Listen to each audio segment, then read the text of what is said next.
naglalakad talaga. Naglalakad sila kaya nga sabi sila naglalakad sila. Wow, what a wonderful entrance! Good day everyone and welcome to Aquatica. By the way, my name is Lumina and I'd like to meet you my sea lion fans together with the trainers one of the time. On your left side, May foods talaga sila pagka ano, no? Lahat naman it's the lines that we have here. And according to our trainer, she is the Bulletin. Yes, nice smile. Her name is Isis. Together, Johnny, say hi. While on the other side is the youngest female South American sea lions that we have here.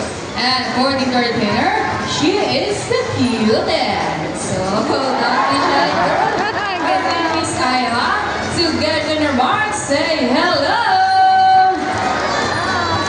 Now guys, let's continue. Do you have any idea where coffee or feathered marine mammals? Any idea? Do they have feathers? Well, let's ask them. Hey ladies, do you have feathers? The answer is no. It's actually because of their front flippers, which is shaped like a bird's wing. See those? The term Philippines may also be translated as wing-footed, since their flippers do look somewhat like wings. In fact, they are going to be flying underwater as they swim from place to place, right, sea lion France? And did you know, they're often mistaken like a seal because they look very much alike. But some differences between a seal and the sea lions is the fact that they have bigger front flippers. And they can also turn their back flippers, something seals cannot do. As a result, they can walk upright while on land. And that's a fine demonstration. How about our applause for sea lion France? And you know what guys? They have this long and flexible neck. How flexible? Well, check this out. So flexible, right? How about our applause for sea lion France? As you can see, their body is covered with a thin coat of short, coarse hair. And their whiskers help the sea lion's sense of touch. They contain nerve fibers, which make them sensitive. Nice smile! Hey! And they may also use their whiskers to aid in navigation, although they detect vibration from play in the water. And their small sterners give them a good sense of viewing both above and below the water surface. Sea lions and marine animals can see well both above and underwater. They have a keen eyesight, what? No color vision. In the wild, they inhabit water close to shore, flat like tide pools, and they have wetlands full rocky beaches. They have excellent climb abilities, which can easily scale rocket climbs. Check this out. Surely strong front flippers. Now let's talk about their swimming abilities, and let's start with Ayla, the cutest.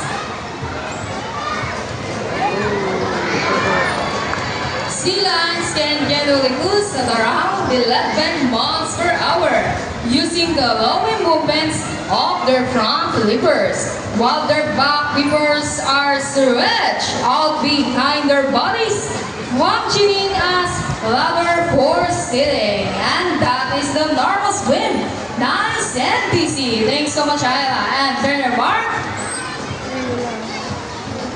But when chasing their play or skipping from flippers, they can achieve a warp speed up to, what is this? So 25 miles per hour.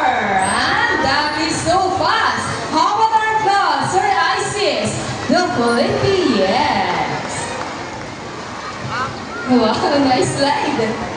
And another one. Medyo Cheese matanda na nga ito yourself. isa. Well, sea lions are often search and recover equipment from the water. Hey, whoa! So, trainers, bumpers, wear rings, good to the rings. Sea lion France. And they got it. Throw applause for sea lion France. Great job, ladies. You got your bullet wing. And another one. There, as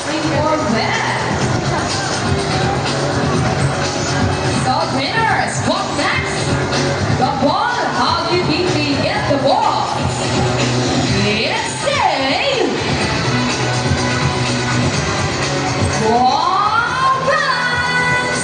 Careful, ladies! Almost there! Careful!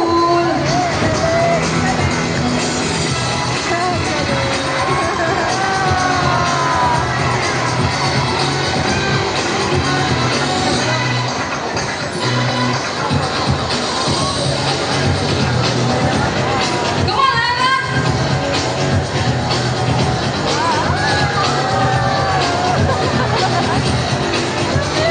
Second!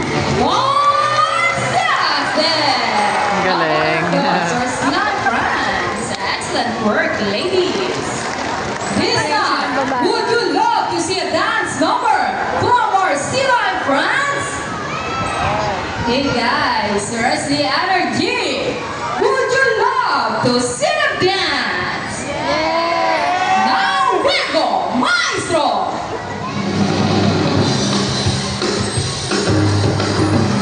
Come on, trainers, sit on friends.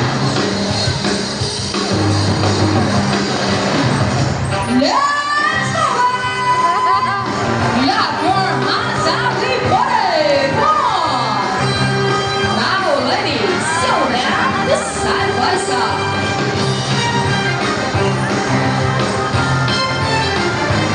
And off for dancing. Rock and roll ices into the water. Put a water ballet. So twisted and turn it. And around the road we'll go. Round and round. Ang galing ng isa. And on the other side. Round and round. Asa mo naman ito? Asa mo naman ito?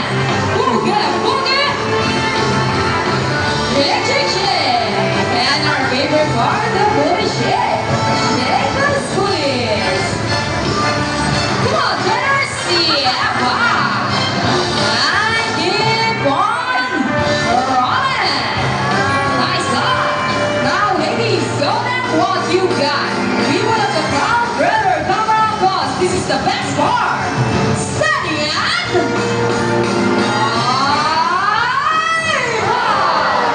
And for the finale.